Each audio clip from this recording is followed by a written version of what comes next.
Hi everyone, welcome back to the video. And इस video में हम लोग बहुत ही ज़्यादा इंपॉर्टेंट टॉपिक को डिस्कस करेंगे which is about non cooperation movement. So अगर आप किसी भी कॉम्पिटिटिव एग्जाम की तैयारी करें तो this topic is very very important. So non cooperation movement की अगर हम बात करें तो इसको नॉन कोऑपरेशन मूवमेंट की अगर हम बात करें तो इसको 1920 में स्टार्ट किया गया था महात्मा गांधी द्वारा। ठीक है, और इसके अंदर इंडियन का कोऑपरेशन बहुत ज़्यादा डिमांड की गई थी एंड किया भी गया था, क्योंकि हम इंडिपेंडेंस की आज़ादी की मांग कर रहे थे अंग्रेज़ों से। सो इसके अंदर मेनली जो इंडियंस थे उनको कहा गया था गांधी जी द्वारा कि कोई भी ब्रिटिश इंस्टीट्यूशन का यूज़ नहीं करेगा, चाहे ऑफिस हो, चाहे कॉलेज हो, चाहे स्कूल हो, और कोई भी ब्रिटिश के गुड्स को, फॉरेन गुड्स को यूज़ नहीं किया जाएगा। अब सिर्फ इंडियन गुड्स का यूज़ किया जाएगा और इंडियन क्लोथ्स, खादी का यूज़ किया जाएगा। सो कॉलोनियल रूल को ख़त्म करने के लिए नॉन कोऑपरेशन मूवमेंट का बहुत बड़ा कंट्रीब्यूशन है एंड बहुत बड़ा इम्पैक्टफुल मूवमेंट भी ये रहा है बाकी सारे मूवमेंट के कंपैरिजन में। सो पहला लार्ज स्केल रेजिस्टेंस मूवमेंट था ये, मतलब काफ़ी ज़्यादा प्रेशराइज़ किया गया था ब्रिटिश गवर्नमेंट को कि भाई हमें पूर्ण स्वराज चाहिए, मतलब कि चाहिए। सो पहला रेजिस्टेंस मतलब इसमें बहुत ज़्यादा जो पॉलिटिकल लीडर्स थे उन्होंने यूज़ किया था अपनी पावर को टू सप्रेस ब्रिटिश गवर्नमेंट।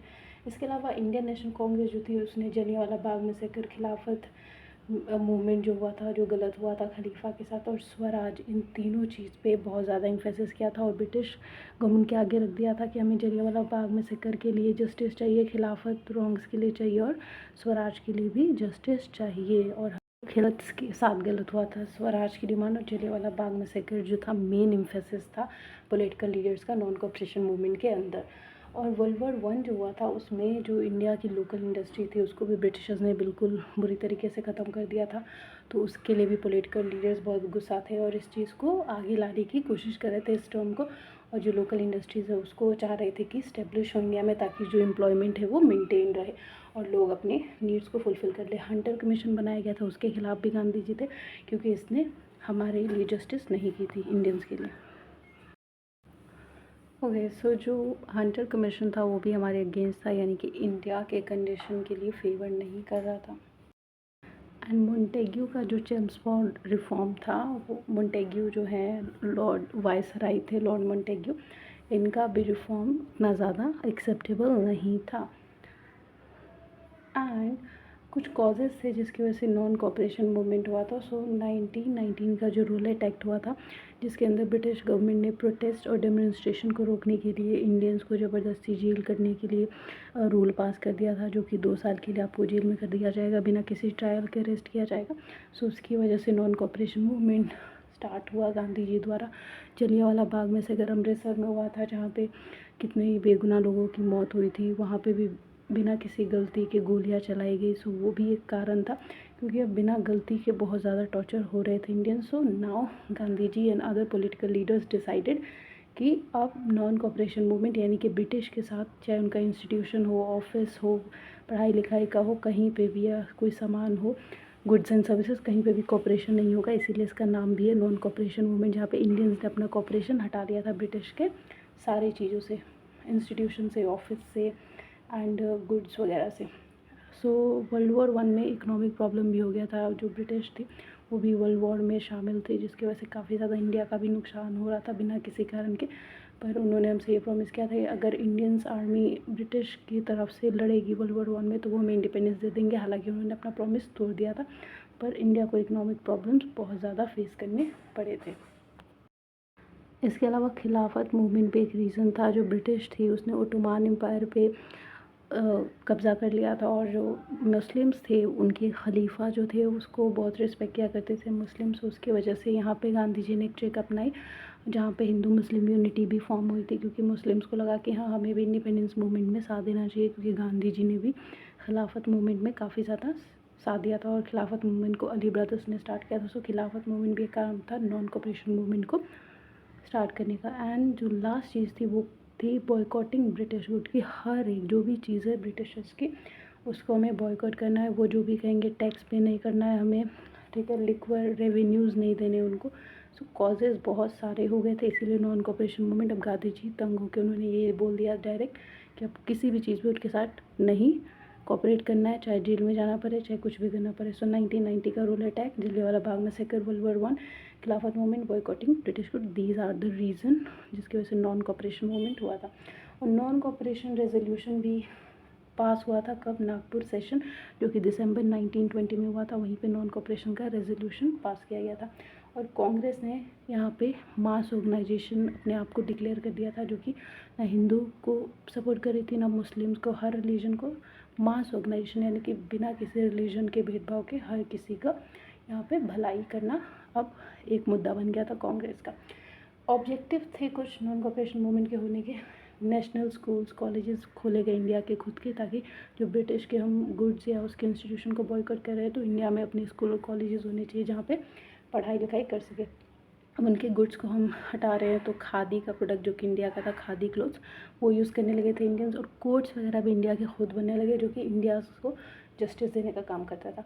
और जो भी टाइटल्स दिए गए थे, जैसे गांधी को और भी पटेल को, या और जितने भी पर्सनैलिटीज़ रहे होंगे जिनको जिनको भी ब्रिटिशर्स ने उनके काम से खुश होकर कुछ टाइटल्स दिए थे, कुछ ऑनर्स दिए थे, उसको हटा दिया गया। जैसे सर सैयद अहमद खान को भी दिया था। सो टाइटल्स हटा दिए इंडियंस ने ब्रिटिश के साथ। इसके अलावा खिलाफत मूवमेंट पे एक रीज़न था, जो ब्रिटिश थी उसने ओटोमान एम्पायर पे कब्ज़ा कर लिया था। और जो मुस्लिम्स थे, उनके खलीफा जो थे उसको बहुत रिस्पेक्ट किया करते थे मुस्लिम्स। उसकी वजह से यहाँ पे गांधी जी ने एक ट्रिक अपनाई, जहाँ पे हिंदू मुस्लिम यूनिटी भी फॉर्म हुई थी, क्योंकि मुस्लिम्स को लगा कि हाँ, हमें भी इंडिपेंडेंस मूवमेंट में साथ देना चाहिए, क्योंकि गांधी जी ने भी खिलाफत मूवमेंट में काफ़ी ज़्यादा साथ दिया था। और खिलाफत मूवमेंट को अली ब्रदर्स ने स्टार्ट किया था। सो खिलाफत मूवमेंट भी एक कारण था नॉन कॉपरेशन मूवमेंट को स्टार्ट करने का। एंड जो लास्ट चीज़ थी वो थी बॉयकॉटिंग ब्रिटिश गुड की। हर एक जो भी चीज़ है ब्रिटिशर्स की, उसको हमें बॉयकॉट करना है। वो जो भी कहेंगे टैक्स पे नहीं करना है हमें, ठीक है, लिक्वर रेवेन्यूज़ नहीं देने उनको। सो कॉजेज़ बहुत सारे हो गए थे, इसीलिए नॉन कॉपरेशन मूवमेंट। अब गांधी जी तंग होकर उन्होंने ये बोल दिया डायरेक्ट कि अब किसी भी चीज़ पे उनके साथ नहीं कॉपरेट करना है, चाहे जेल में जाना पड़े, चाहे कुछ भी करना पड़े। सो 1990 का रूल अटैक, जलियांवाला बाग में, second world war 1, Khilafat movement, boycotting British good, these are the reason जिसकी वजह से नॉन कॉपरेशन मूवमेंट हुआ था। और नॉन कॉपरेशन रेजोल्यूशन भी पास हुआ था कब? नागपुर सेशन, जो कि दिसंबर 1920 में हुआ था। वहीं पे नॉन कॉपरेशन का रेजोल्यूशन पास किया गया था। और कांग्रेस ने यहाँ पे मास ऑर्गेनाइजेशन अपने आप को डिक्लेयर कर दिया था, जो कि ना हिंदू को सपोर्ट कर रही थी, ना मुस्लिम्स को, हर रिलीजन को मास ऑर्गेनाइजेशन, यानी कि बिना किसी रिलीजन के भेदभाव के हर किसी का यहाँ पे भलाई करना अब एक मुद्दा बन गया था कांग्रेस का। ऑब्जेक्टिव थे कुछ नॉन कॉपरेशन मूवमेंट के होने के। नेशनल स्कूल्स कॉलेजेस खोले गए इंडिया के खुद के, ताकि जो ब्रिटिश के हम गुड्स या उसके इंस्टीट्यूशन को बॉयकॉट कर रहे हैं, तो इंडिया में अपने स्कूल और कॉलेजेस होने चाहिए जहाँ पे पढ़ाई लिखाई कर सके। अब उनके गुड्स को हम हटा रहे हैं, तो खादी का प्रोडक्ट जो कि इंडिया का था, खादी क्लोथ्स, वो यूज़ करने लगे थे इंडियंस। और कोड्स वगैरह भी इंडिया के खुद बनने लगे, जो कि इंडिया को जस्टिस देने का काम करता था। और जो भी टाइटल्स दिए गए थे, जैसे गांधी को और भी पटेल को, या और जितने भी पर्सनैलिटीज़ रहे होंगे जिनको जिनको भी ब्रिटिशर्स ने उनके काम से खुश होकर कुछ टाइटल्स दिए थे, कुछ ऑनर्स दिए थे, उसको हटा दिया गया। जैसे सर सैयद अहमद खान को भी दिया था। सो टाइटल्स हटा दिए इंडियंस ने ब्रिटिश के सारे। इसके अलावा अगर नॉन कॉपरेशन मूवमेंट के इम्पैक्ट की बात करें, तो ये पूरे कंट्री में फैल गया था, एवरी कॉर्नर ऑफ। ये नहीं था कि किसी एक पर्टिकुलर रीजन में डिपेंडेंट था, नहीं, पूरे ऑल इंडिया में हर एक रीजन में फैल चुका था नॉन कॉपरेशन मूवमेंट। मतलब कि इंडिया के हर यूथ इसमें पार्टिसिपेट कर रही थी। और ये अब जो नॉन कॉपरेशन मूवमेंट है, पहले सिटीज़ तक था, जो पॉलिटिकल लीडर्स थे, जो गवर्नमेंट थी, वो सिटीज़ में हुआ करती थी। गाँव तक पहुंचना कोई भी इन्फॉर्मेशन बहुत मुश्किल से होता था, लेकिन नॉन कॉपरेशन मूवमेंट सिटी से रूरल एरिया तक भी पहुंच गया था। इसके अलावा कम्युनल टेंशन बढ़ गया था मालाबार में, जहाँ पे मुस्लिम्स जो थे वो हिंदू को थोड़ा सा प्रॉब्लम क्रिएट कर रहे थे उनके लिए। सो इम्पैक्ट भी बहुत ज़्यादा बढ़ गया था नॉन कॉपरेशन मूवमेंट का।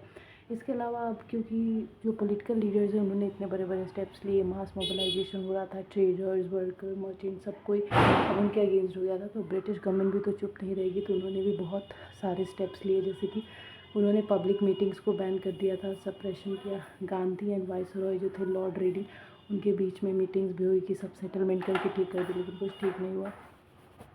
इसके अलावा इंडियन से एक ये भी गलती हो जाती है, चौरी चौरा इंसिडेंट, जो कि फरवरी 1922 में होता है, जिसमें प्रोटेस्टर्स जो है पुलिस पे, गांव वाले पुलिस पे हमला कर देते हैं और काफ़ी सारे पुलिसमैन मर जाते हैं। 22 पुलिसमैन जलकर मर जाते हैं।